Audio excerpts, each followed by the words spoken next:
Informal polite form आयो अयो ययो अर्थात् हे हो। आ अ कन्जुगेसन यसलाई हामीले आजको भिडियो क्लासमा अध्ययन गर्नेछौँ। कोरियाको दैनिक जीवनयापनमा अत्याधिक रूपमा प्रयोग गरिने फर्म हो यो, जुन इन्फर्मल लो रेस्पेक्ट जुन फार्मल हुन्छ, त्यसैगरी इन्फर्मल हाई रेस्पेक्ट यानि कि हाम्रो आयो अयो फर्म, त्यसैगरी फर्मल हाई रेस्पेक्ट फियोप निदा सुम्निदा भन्ने जुन फर्म हुन्छ, यी फर्महरू कोरियाको दैनिक जीवनयापनमा प्रयोग गर्ने गरिन्छ, जसमध्ये यो आ अ फर्म जो हुन्छ यो चाहिँ अत्याधिक रूपमा प्रयोग गर्ने गरिन्छ। त्यसैगरी आगामी जुन ग्रामेटिकल फर्महरू हुनेछन् जुन यस च्यानल मार्फत हामीले तपाईहरुको लागि उपलब्ध गराउनेछौँ, ती ग्रामेटिकल फर्महरू बुझ्नको लागि पनि यो आ अ फर्मलाई बुझ्न एकदमै जरुरी हुन्छ। यो कोरियन भाषा सिकाइको एकदमै मेरुदण्ड नै हो भन्दा पनि हुन्छ। त्यसैले यसलाई तपाईहरुले सेल्फ स्टडी गर्दा पनि राम्रोसँग विभिन्न साइटहरू मार्फत, अफिसियल साइटहरू मार्फत अध्ययन गर्नुभयो भने एकदमै राम्रो हुन्छ। र त्यसैगरी कोरियन भर्ब्स र एड्जेक्टिभको विषयमा केही कुरा गरौँ। कोरियन भर्ब्स र एड्जेक्टिभहरूको अन्तिममा दा भन्ने सिलेबल आएको हुन्छ, अर्थात् दा भन्ने अक्षर रहेको हुन्छ, जुन तपाईहरुलाई पक्कै पनि थाहा छ, जुन डिक्सनरी फर्ममा हुन्छ। जस्तै खादा, ओदा, मक्ता, थुत्ता, फोनेदा, हादा, खुदा, छाक्ता, एप्पुदा, यी सबै भर्ब्स तथा एड्जेक्टिभहरूको अन्तिममा दा भन्ने सिलेबल आएको छ। यी भर्ब्स तथा एड्जेक्टिभ्सहरूको जुन यो दा भन्ने अक्षर छ, सिलेबल छ, यसलाई हटाएर विभिन्न फर्ममा हामीले कन्जुगेट गरेर वाक्यमा प्रयोग गर्नुपर्ने हुन्छ। आगामी भिडियो क्लासहरूमा विभिन्न फर्महरू यानि कि अन्य ग्रामेटिकल फर्मलाई हामीले अध्ययन गर्ने नै छौँ। र त्यसैगरी अब भिएसटी भन्ने पनि टर्म यसमा युज गरिएको छ। भिएसटी भन्नाले भर्ब तथा एड्जेक्टिभ्सहरूको जुन यो दा भन्ने सिलेबल छ, यसलाई हटाइसकेपछि बाँकी जे रहन्छ त्यसलाई भिएसटी भनेर भनिन्छ। जस्तै खादामा दा हटाइसकेपछि रहेको खा, ओदाको दा हटाएर ओ, मक्ताको मक, थुत्ताको थुत, फोनेदाको फोने, हादाको हा, खुदाको खु, छाक्ताको छाक, एप्पुदाको एप्पु, जुन दा हटाएर बाँकी रहेको छ, यसलाई नै भिएसटी भनेर बुझौँ। र नियमको कुरा गरिहालौँ। नियम एकदमै सजिलो छ, त्यस्तो गाह्रो केही छैन। तपाईहरुले अलिकति फोकस गर्नु होला, ध्यान दिनु होला, सजिलैसँग बुझ्नुहुनेछ। यदि भिएसटी को अन्तिम भौलको रूपमा आ र ओ आएको छ भने, सुन्नुस् है, भिएसटी को अन्तिम भौलको रूपमा आ र ओ आएको छ भने आयो फर्मलाई जोड्ने, अन्यथा अयो फर्मलाई जोड्ने। आ र ओ आएको छ भने आयो फर्मलाई जोड्ने, अरु जुनसुकै आए पनि अयो फर्मलाई जोड्ने, एक्सेप्ट हादा एन्ड इरेगुलर्स। जुन यो हादा भन्ने छ यसलाई र इरेगुलर्स बाहेक अरु सबैमा हामीले के गर्छौं, यही नियमलाई लगाउनेछौँ। बस यो नियम याद गर्नुस् र यही अनुसार अगाडि बढ्नुस्, तपाईहरुले सजिलै गरी बुझ्नुहुनेछ।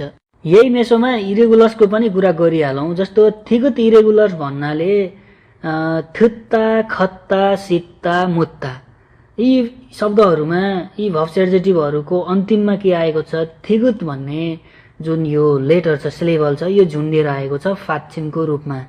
यस्तो शब्दहरूलाई हामीले थिगुत इरेगुलर भन्छौँ र यसको चाहिँ छुट्टै नियम हुन्छ। यसलाई अर्को भिडियो क्लासमा हामीहरूले तपाईहरुलाई उपलब्ध गराउनेछौँ। त्यसैगरी फियप, जुन फियप इरेगुलर छ, यसको चाहिँ छुप्ता, मेप्ता, सुइप्ता, अरेप्ता जस्ता शब्दहरू, जस्तै फियप झुन्डेर आएको छ सबै शब्दहरूमा, यसको पनि छुट्टै नियम हुन्छ। यसलाई हामीले अर्को भिडियो क्लासमा लिएर आउनेछौँ। त्यसैगरी सिउत इरेगुलर भन्नाले नात्ता, छित्ता, खुत्ता, इत्ता, फुत्ता, जसको अन्तिममा के आएको छ, सिउत भन्ने सिलेबल अक्षर फाच्छिमको रूपमा आएको छ।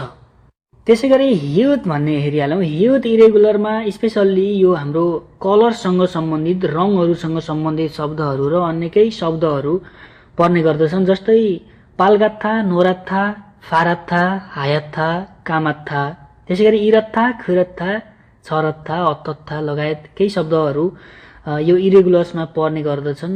र यसको सबैको अक्षरको अन्तिममा हाम्रो हिउत भन्ने यो जुन ह छ, यो चाहिँ फाच्छिमको रूपमा आएको छ। त्यसैले यो इरेगुलर्सको पनि छुट्टै नियम हुन्छ, त्यही अनुसार हामीले तपाईहरुलाई क्लास उपलब्ध गराउने छौं। त्यसैगरी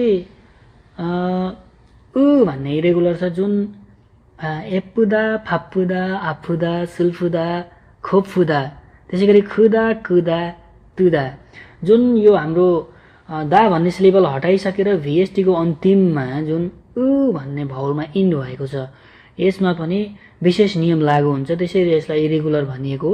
र त्यसैगरी भन्ने इरेगुलर छ अर्को, जुन पारुदा, थारुदा, छारुदा, हुरुदा, सदुरुदा, खोरुदा, यस्ता शब्दहरू जसको अन्तिममा भन्ने के आएको छ, हाम्रो सिलेबल आएको छ, जुन यो दा हटाएर VST मा भन्ने सिलेबल रहन्छ, यसको पनि विशेष नियम लागू हुन्छ।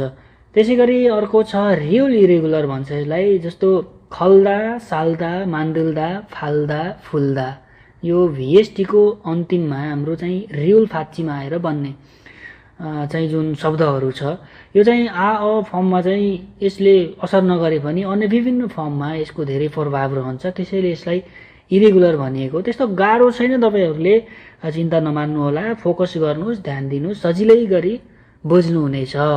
र फेरि नियमबाटै जाउँ। यदि VST को अन्तिम भाउलको रूपमा आ र ओ आएको छ भने आयो फर्म जोड्छौं, अन्यथा अयो फर्मलाई जोड्छौं। यो कुरा ख्याल गरिराख्नु होला। र केही भर्ब एडजेक्टिभलाई कन्जुगेट गरी हेरौं। जस्तो खादा भन्ने भर्बलाई हेरौं। खादा भन्नाले जानु भन्ने यसको नेपालीमा मिनिङ हुन्छ। र खादाको दा हटाएर बाँकी जे रहन्छ खा, यसलाई हामीले VST भन्छौं, अर्थात भर्ब स्टिम, भर्बको स्टिम। VST को अन्तिममा कुन भाउल आएको छ? आ भन्ने आएको छ। यदि आ र ओ आउँछ भने आयो, अन्य अवस्थामा अयो, एक्सेप्ट हादा एन्ड इरेगुलर्स।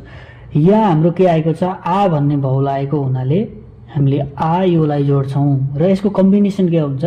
खा प्लस आयो, खा आयो। यो प्राइमरी कम्बिनेसन भयो। यसमा चाहिँ हाम्रो आ र आ जुन आएको छ, यसलाई हामीले कम्बाइन गरेर के गर्नुपर्ने हुन्छ? खायो भनेर एउटा आलाई लिएर खायो भनेर बनाउनु पर्ने हुन्छ। यहाँ चाहिँ यदि कन्सोनेन्ट झुन्डिएको अवस्था छ भने हामीले यसलाई कम्बाइन गर्न मिल्दैन। अन्य अवस्थामा हामीले यसलाई कम्बाइन गरेर, अर्थात एउटा आलाई हटाएर, जसरी बुझ्नुहुन्छ, हामीले एउटा सिंगल आ लेख्छौं र खायो बनाउँछौं। तपाईले जस्तो मिक्स्ड भाउल छ, अर्थात यो कम्बाइन भाउल पर्दा ओ प्लस आ भनेर के गर्नुभयो? वा भनेर जसरी कम्बाइन गर्नुभयो त्यो। जस्तो उ प्लस अ गर्दा के हुन्छ? व भनेर कम्बाइन गर्नुभएको थियो। त्यसैगरी यहाँ कम्बाइन भयो, गाभिन्छ भनेर बुझ्दा नि हुन्छ, अर्थ भनेर बुझ्दा पनि हुन्छ।